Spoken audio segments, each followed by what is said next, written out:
Asal mula berdirinya Kerajaan Safawi.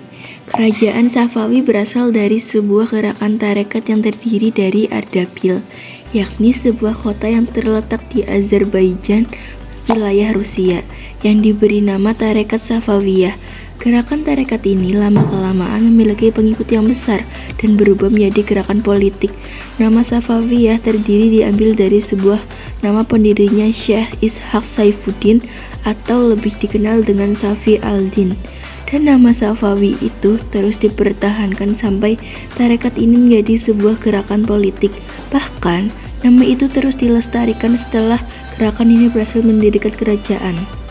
Penguasa dinasti Safawi: Syekh Ismail I, Syekh Tamas I, Ismail II, Muhammad Qadha Banda, Syekh Abbas I, Syekh Safi I, Syekh Abbas II, Syekh Sulaiman I, Syekh Sultan Husain, Tahmas II, Abbas III. Perkembangan politik masa dinasti Safawi. Keadaan politik yang tidak menentu sepeninggal Ismail I berhasil diatasi oleh Abbas I.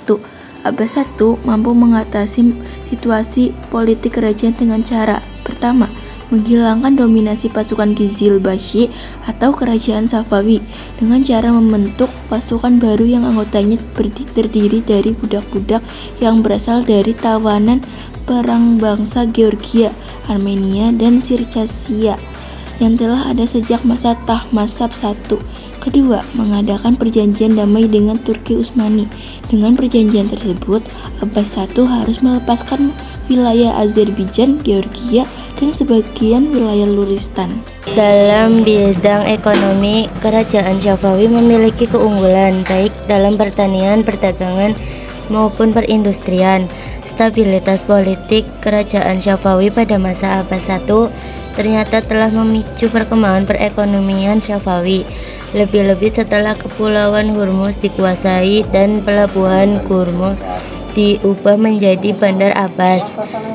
Dengan dikuasainya bandar ini, maka salah satu jalur dagang laut antar timur dan barat yang bisa diperebutkan oleh Belanda, Inggris, dan Perancis sepenuhnya menjadi milik kerajaan Safawi.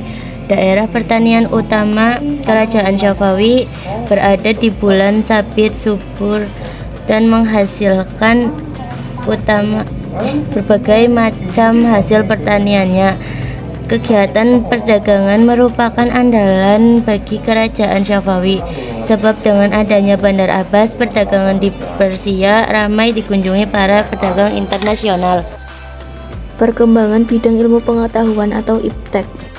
Ilmuwan yang melestarikan pemikiran-pemikiran Aristoteles, Al-Farabi, dan Suhrawardi pada sekitar abad ke-17 di kerajaan Safawi adalah Mullah Sad dan Mir Damad. Kemudian sejumlah ilmuwan yang selalu hadir di majelis istana yaitu Baha al-Din al-Shirazi, Sert al-Din al-Shirazi, Muhammad Baqir Ibn Muhammad Damad, sejarawan, teolog, dan ilmuwan, dan seorang yang akan pernah mengadakan observasi mengenai kehidupan lebah-lebah. Perkembangan bidang seni dan pembangunan fisik.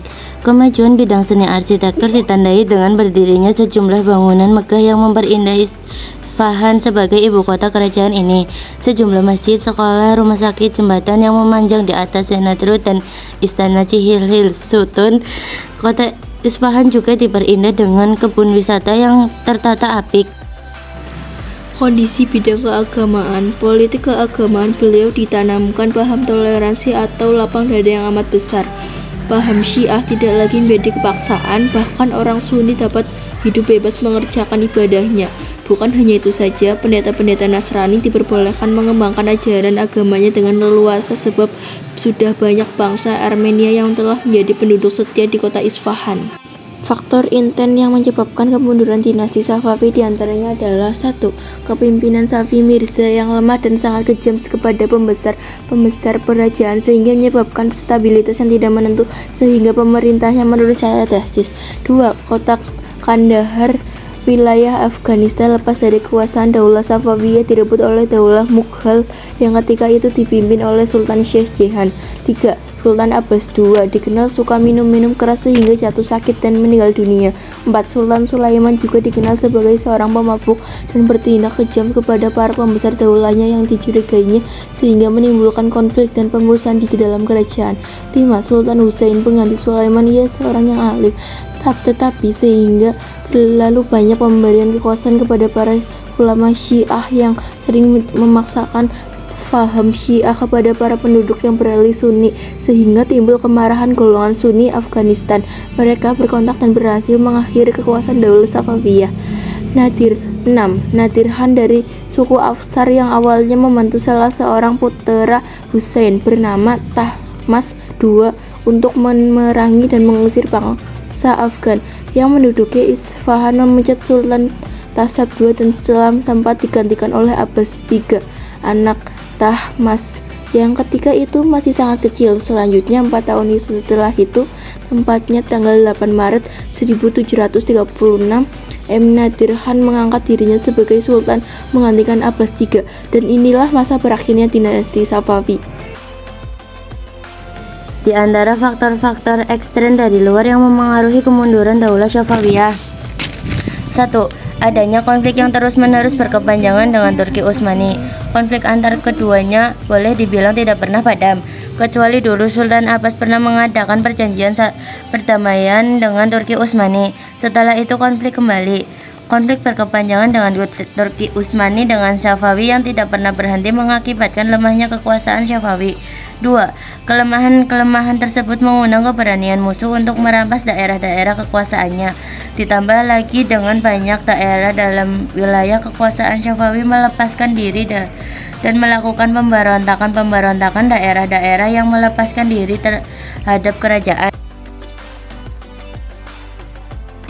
Hikmah mempelajari sejarah dinasti Safawi.